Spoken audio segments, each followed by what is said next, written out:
we're like we said, we were going to do some YouTube. I'm out in the van working. I'm a working stiff. I got my cigar. I'm ready to go. And I'm along with your pretty boy. That is Mr. Billy Body. So I wanted to have this be something where people can ask questions and interact with the show, give super chats, all that shit. What I'm looking at here, I don't know where any of that is. I've got a mod button, I've got a rotator button, and I've got a little camera button down here in the bottom corner. So I'm not sure how any of that does any of that. So maybe you don't go live directly on YouTube to do that. So this is going to be like a learning process. At the moment, we're just going to try and do a show, a normal, regular type of show. But at some point, shall I press anything or not? Or should I not risk it? No, I wouldn't risk it. Let's just do a fucking show. We'll play with this in the upcoming weeks and see what we got and see what we could do. As Cody Rhodes would say, Billy, what do you want to talk about? Well, I think I want to talk about nothing specific as such because we're in that lull period. The Saudi pay-per-view preview next week. We're coming off Backlash. The only thing we really got going on is King of the Ring qualifiers. Logan Paul and Cody are randomly involved in a unification match now, which could be worth talking about. But generally, this does feel like the lull, which I expected. The lull where everybody was like, oh, I'm bored of Romans, get it off Roman, I'm sick of Roman. Well, here we are, and we're in the period of match, and you can look at it and go, yeah, that's a good match, and yeah, that's a good match, and that qualifier was good, and that qualifier was good. But ultimately, the numbers are telling you that SmackDown have done its 2 lowest ratings of the year back-to-back. Raw's not exactly thriving.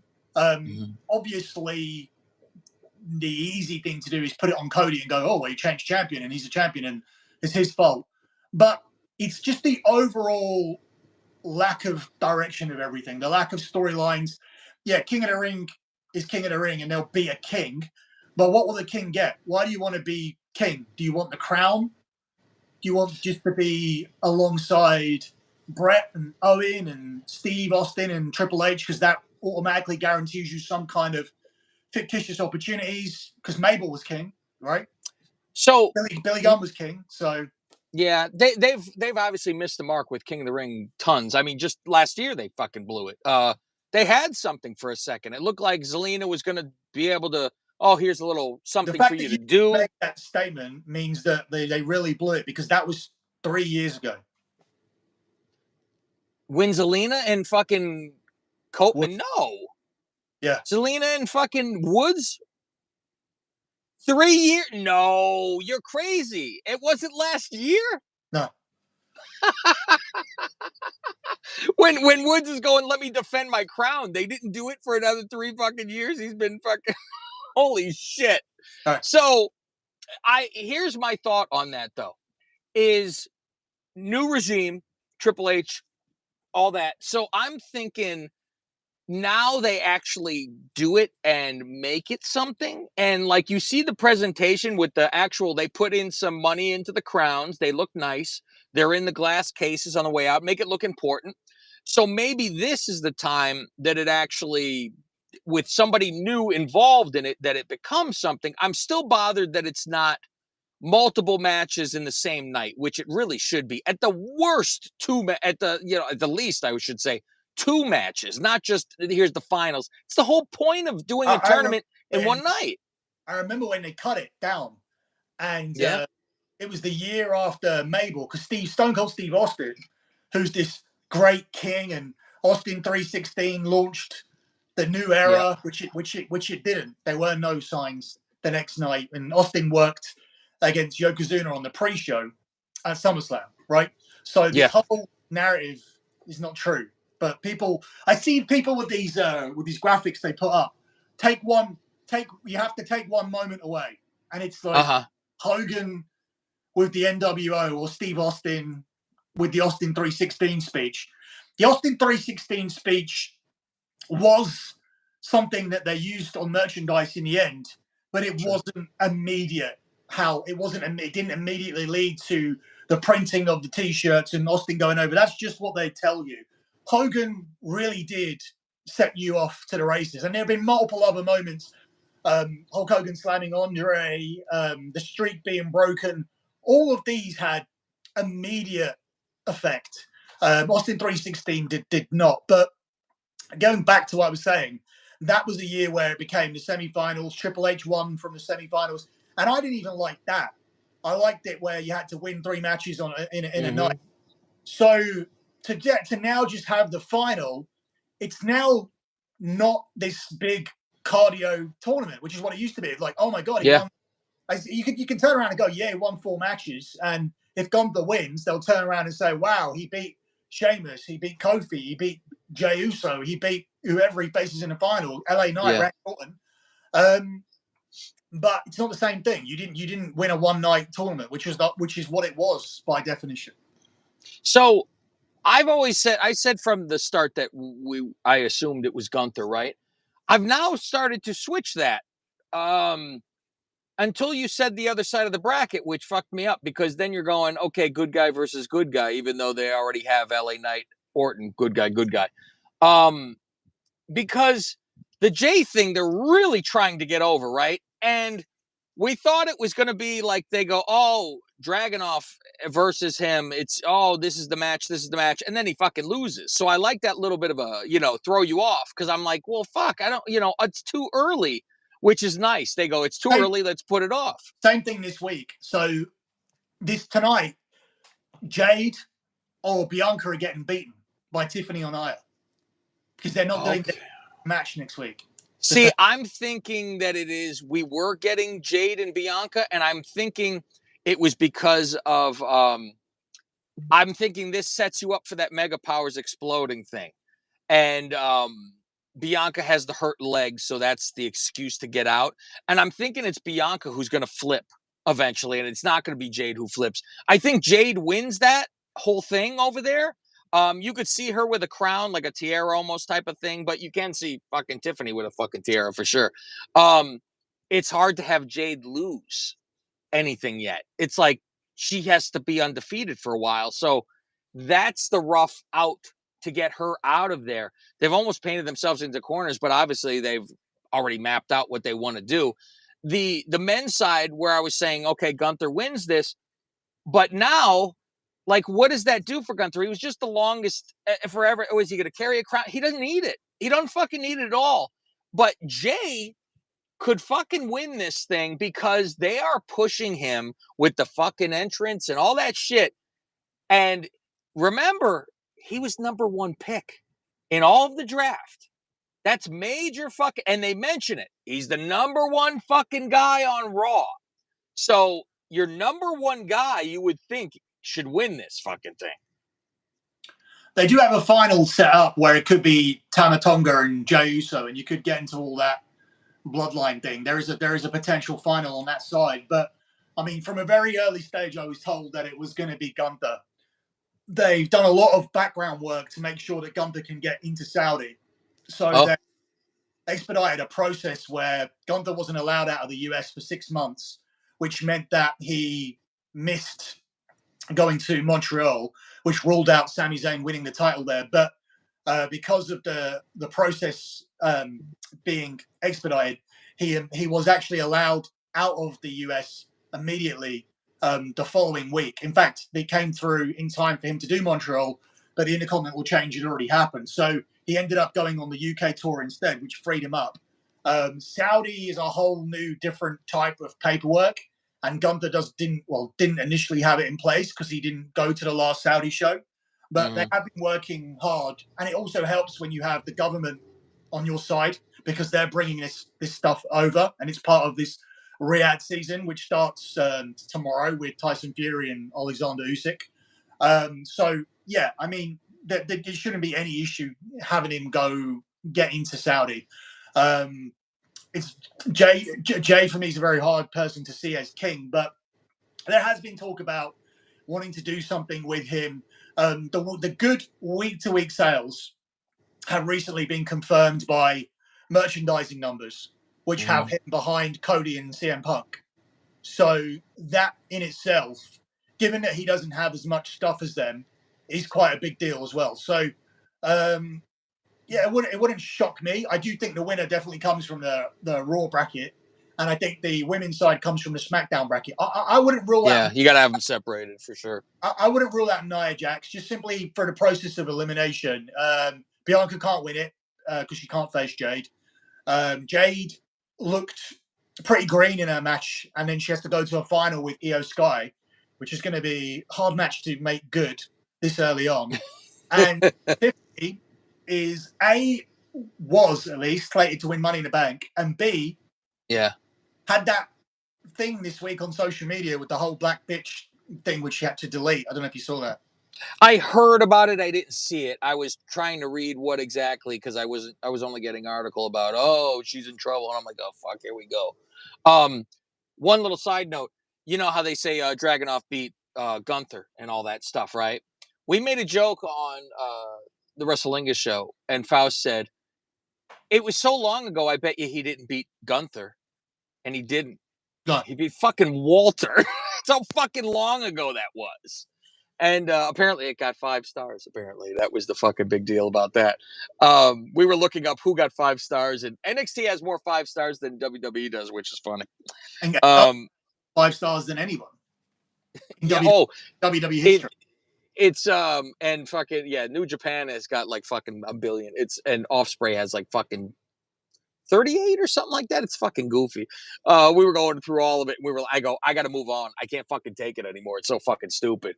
So I could really see Jay because of the push that they're doing with Jay, with the fucking light show. Like it's entrance only, pretty much. It's like that's their main what they're going for. So yeah, gun to my head, a Gunther and Jade Cargill.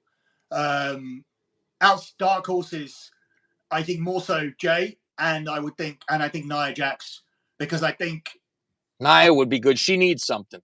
Yeah, I think after that thing with Tiffany on social media this week, I think it's very difficult to say, okay, you get to beat Bianca, because this big win was already set up for her, and then the winner Queen of the Ring was definitely going to come from Jade versus Tiffany. I think Jade for the Queen and Tiffany for the Money in the Bank. So they're both going to get something. Now you could ultimately put the brakes on that and give it to Nia, because she does need something. Yeah. I would love I see in my head now Nia winning this and going almost Booker T-ish, where there is a giant fucking cape behind her dragging down the aisle and slowly walking, and even a throne. Sarah, she sits in the ring and she's fucking royal, and her like very, very Queen Sherry plus size, one of these things, and really be fucking regal about it. It's funny you mentioned before about the Logan Paul and Cody thing, and I'm glad you did because I would have forgotten already. They said on SmackDown, and my whole discussion on my show was, is this unifying? Because Cody starts to say this, he gets cut off, and then he starts to again, and it gets cut off. And I'm like, is this for both belts? Because anytime he starts to say, because I go, he said champion for champion, but I'm like, is it only the world? And I'm like, I don't believe, because they never do this. So do you really think that they are going to say this is whoever wins this gets both fucking titles? I can't even imagine they do this. Then what do? Just put it up for another fucking tournament again? It's official, isn't it? I don't know. They don't explain. They started to, and he got into a fucking yelling match. Have a look on the internet, which you must have right in front of you, no? I could look on my secondary phone, yeah. My work phone I could do. So Austin had said the same thing, and he said, I can't see any of them losing, especially Cody. So he thinks this match just gets stopped by the Wyatt group. That's not bad. That's not bad, because that would actually work. He said it instantly. He goes, as soon as it was announced, he went, well, that's not going to happen. He goes, that's not going to happen. I goes, what do you mean? He goes, neither of them are going to lose. The Wyatt group are going to come in and mess up the match. Like, immediately. So here's what it says. This is from Sportster. This was a day ago. WWE is severely confused fans with the description for champion versus champion between Cody and Logan Paul, King of the Ring. That's not Cody seemed... No. But this is regular people saying, what the fuck? So Cody seemed to hint that it was winner take all, but WWE has yet to officially confirm that either or both titles will be on the line. Either? No. Well, they did say challenger. They never, I don't think they said for the title, did they? For Paul. Let's see, confirm. They have yet to confirm it's both titles. Friday Night SmackDown will feature a contract signing between the two men, which may offer clarification. There is some thought that the confusion isn't coincidence, considering the players involved, the show, the match taking place, the potential stakes. WWE might be planning to throw a swerve at the audience. Many think this bout will end in a no contest or disqualification. There could be more. Last week it was announced. Crown Jewel. See if they say anything else. Yeah, pretty much what I said. Then yeah, it could. How new is that? A day. Right. Yesterday.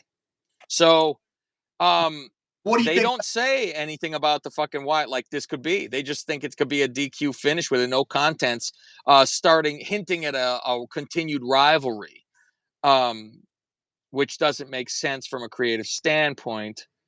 Why are they pitting two champions with respective titles? So something either is going to, happen here. I fully agree. I think, and I'm shocked that they didn't say that they think that would happen, that so the Wyatt family would come out, because that sounds very fucking real right now. I mean, one of a couple of things could happen here. Logan could be the heel and come out this week on SmackDown when they're doing the contract and go, oh, by the way, if you read the contract, it will tell you that my lawyers have spoken to WWE and said that my title doesn't have to be on the line. So yeah, the bad guy deal thing. That's the easy way out. The second thing could be the interference from the Wyatt family, which means nothing gets determined. I think it's worth noting, this is not me saying that the title is going to change. There's no way Cody's losing to the Royal Rumble next year. But according to promotional material and whatever you make of that, and I imagine a lot of thought's gone into something like this, Logan Paul is supposed to be more prominent than Cody at SummerSlam. Because he's from Cleveland. And so there's an on sale poster.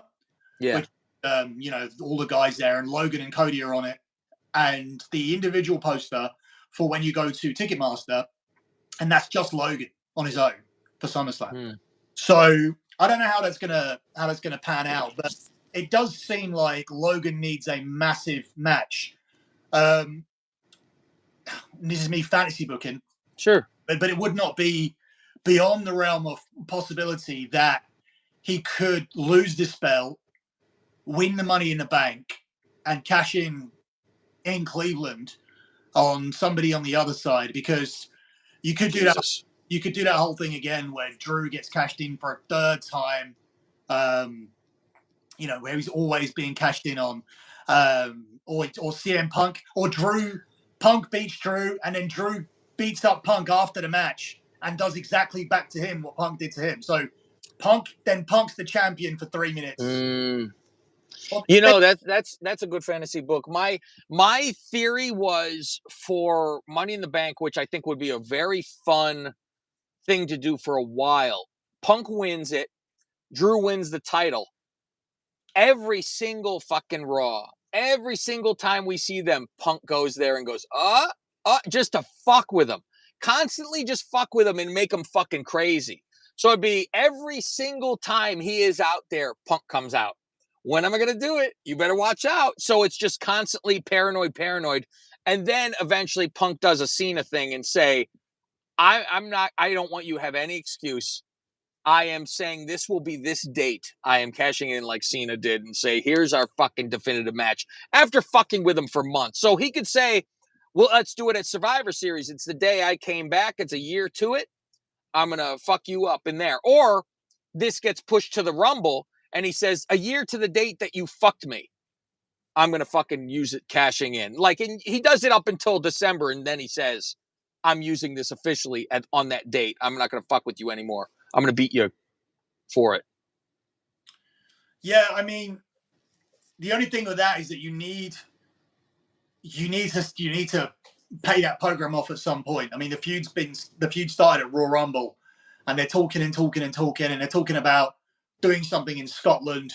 I think Scotland's clearly the place where Priest loses to Drew, which really does nothing for Priest. I mean, I think the title win has almost set you backwards if you make one defense and then lose.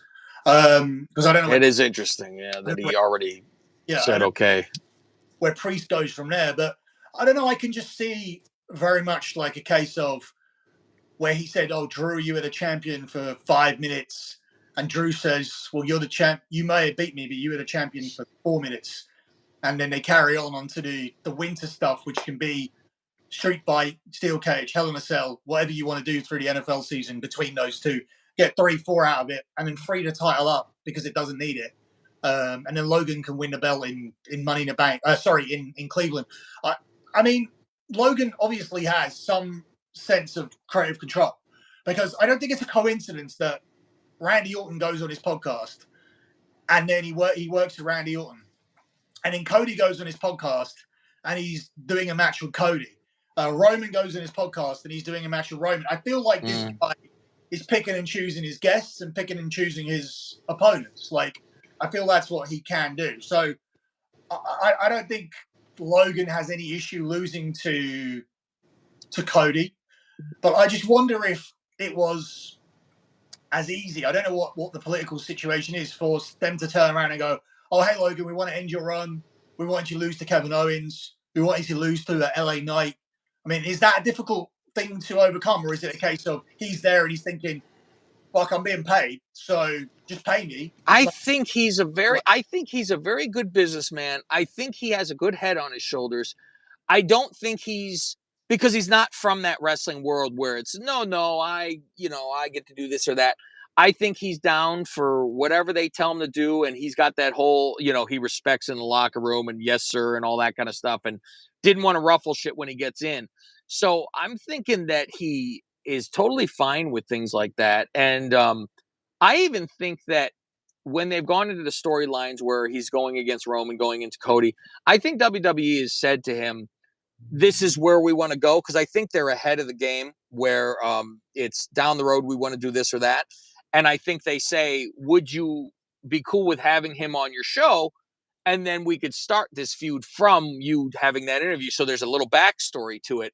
And if he's doing a show, that's a great guest to have, even, and just have a regular interview and then kind of pop it into where you need to go from there. But I think he's very much a team player. I'm a big fan of Logan, where when he first came in, I was like, fuck this guy. You know how that always goes. It's the outsider, fuck off. And, who are you? But he's fucking proved himself. And he's just as good or better than a lot of the people on the fucking roster. He can hang, so it's not like, oh, fuck, here we go. Somebody's getting force fed. So when it comes to him, I don't mind. And I assume one day he will be the WWE champion, not even just the world champion. I think they're going to put it on him for almost just promotion wise. But at the same time, it's not a joke that he has it, because he's there and proves himself. So that's where I'm with him. And is there any legs? Are there any legs left in doing something like Cena and Logan Paul as a main event? Like, or have you just seen Cena just lose to everybody? I mean, Cena's lost too fucking much to everybody. You can't have him lose again to this. It's like, fuck, man. He lose to every fucking body. It doesn't fucking. I'm hoping one day they give him the belt just to break this fucking record already, and have it for fucking 2 minutes. Who gives a shit? Have him get cashed in on. At least he broke the fucking record. I'm really thinking that if anybody gets the record, that they give it to Orton.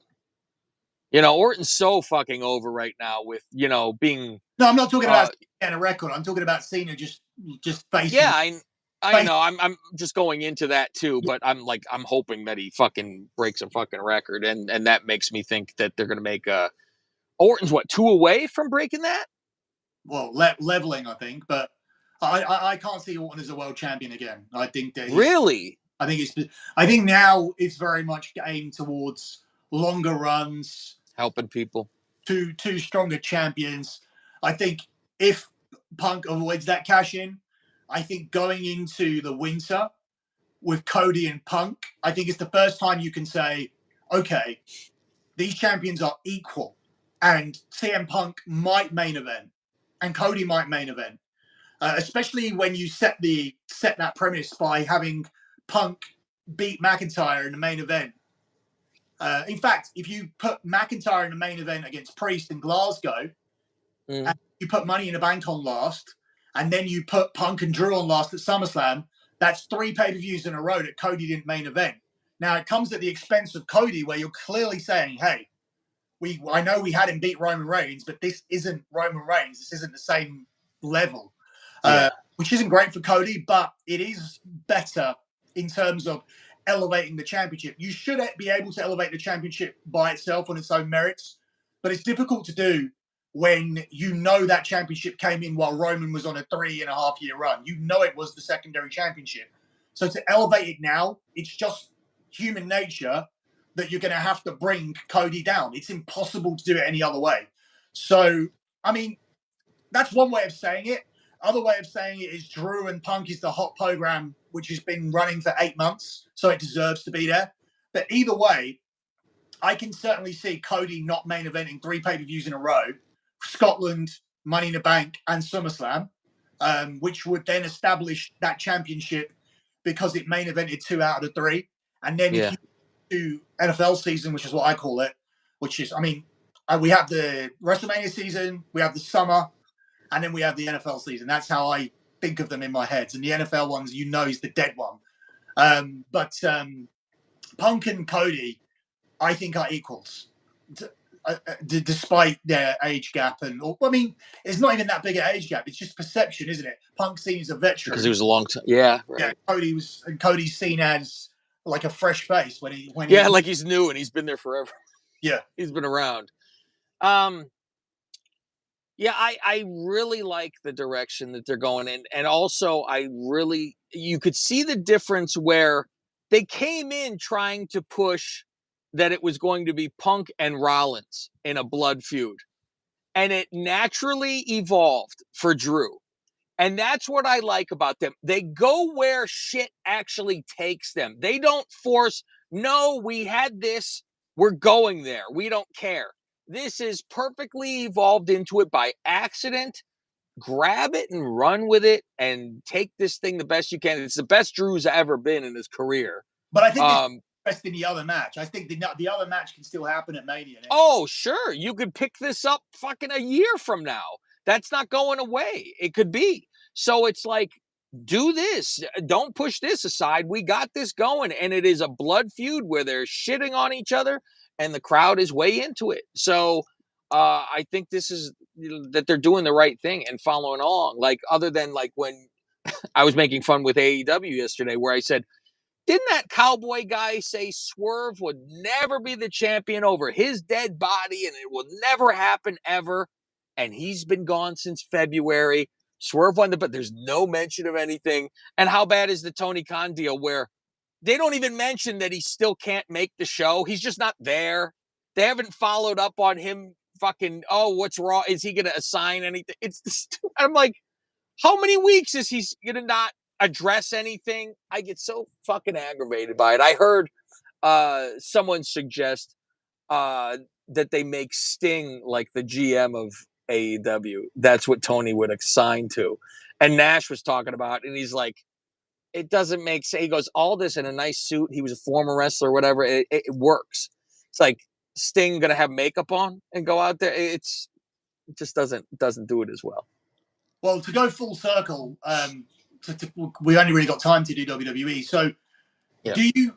With all that said, we talked about storylines, talked about King of the Ring. There's obviously some interest, but still, I still feel we're back in the long match format. There is a definite lack of story. I mean, you could have an interest in what Chad Gable is doing with Sammy. You could have an interest in some of the women's side, but do you feel it's a case of you're not really interested in these people, or do you miss Roman? Do you feel a rock-shaped hole? Do you feel like we were here and it's just natural that we're having the come down? or do you feel that the product is kind of stale and these characters are not really that exciting and the storylines are not really that good? Or do you feel it's just we had The Rock and all of that, and we just kind of got a bit spoiled? And what one is it more towards? Just I feel right after Mania is always like, oh fuck, because Rock's gone all. We were hot and heavy like a motherfucker, right? Where it comes to, do you miss Roman and everything? Even if he was the champion, it'd still be the way it was, where we wouldn't see him anyway. You would see him every 100 years. So it's better off that he's not. So it's like, it's fine, but we're still getting a fucking another whole storyline from this fucking bloodline deal. So they're still continuing that storyline, making you go, shit, when Roman comes back, this is going to be interesting, and see what the fuck they say. Because they're doing a lot of stuff over there where, excuse me, where Solo's saying he talked to him, and, and he's looking sideways when he hugs Paul. So there's a lot of storyline going in that. Jimmy's still gone, which would come back eventually. And I'm glad, even with the Gable one, overall, who gives a shit, right? But this is almost that Russo where I'm trying to give everybody a fucking story. There's a lot of fucking stories, which I'm happy for. There's not just Bloodline and the end. You have Sammy with this shit. You have this, with Gable and all that kind of stuff. So there's more things going on, I feel, than there was when it was just Roman. The only thing is that Roman thing was so fucking big, it feels like you're a little less. But it's like, would you want one big gift, or can I give you 20 smaller ones? They're good, but instead of one giant gift for Christmas, I give you a bunch. I'd rather have a bunch. Yeah, I mean, for me, what's seeing the product and where we're at, and over the last 6-7 weeks since Mania, I think looking at the development of the bloodline, the additions to the group, that segment between Solo and Paul where he goes, "I love you, wise man," and everything. Yep. That's the kind of stuff that's keeping me hooked. I think, the Gunther matches, whatever stars they're getting, Dragunov coming in there. His character is, he has really good matches and he's really intense, and he'd be great in AEW. Yeah, it's that's not really landing for me. There's been a bit too much of that, and I think the stories that they're doing are a lot more intriguing, especially with the bloodline stuff. And Cody, I think Cody really needs something. He needs a story for his title. That number one contender stuff with AJ doesn't work. Logan coming out and saying he's a number one contender doesn't work. This guy definitely needs a storyline for SummerSlam. I think that's the main take. I don't think they helped him by giving him the belt and not having a story ready. Okay, France maybe was a throwaway, but going into Saudi, you definitely needed something, and you definitely need something moving forward. He needs somebody at SummerSlam where we at least think, 25%, 20% of our brain thinks that he's going to lose. We have to establish that in time. All right, let's get out of here. All right, ladies and gentlemen, that is it. I think it's actually better when we do a show this length. People could watch it, bang, get some information, be done with us. You want to check out Billy, and all of his stuff is at lockbetting.com, where you want to get your betting packages. You can go to thedirtysheets.com for all your wrestling needs. You could check out our Twitter at Dirty Sheets X. You can go to Lock Betting X, and you can go to Lingus Mafia on X. Check out my show. Go look it up. Type it in, WrestleLingus Show or Lingus Mafia Podcast. Either one of those, you could do that. That's it. We'll be back for Mr. Billy Body. I'm Cab Manning from the van. We'll talk to you next time. Do I end it by just pushing the X? That's all you got. I guess you press end.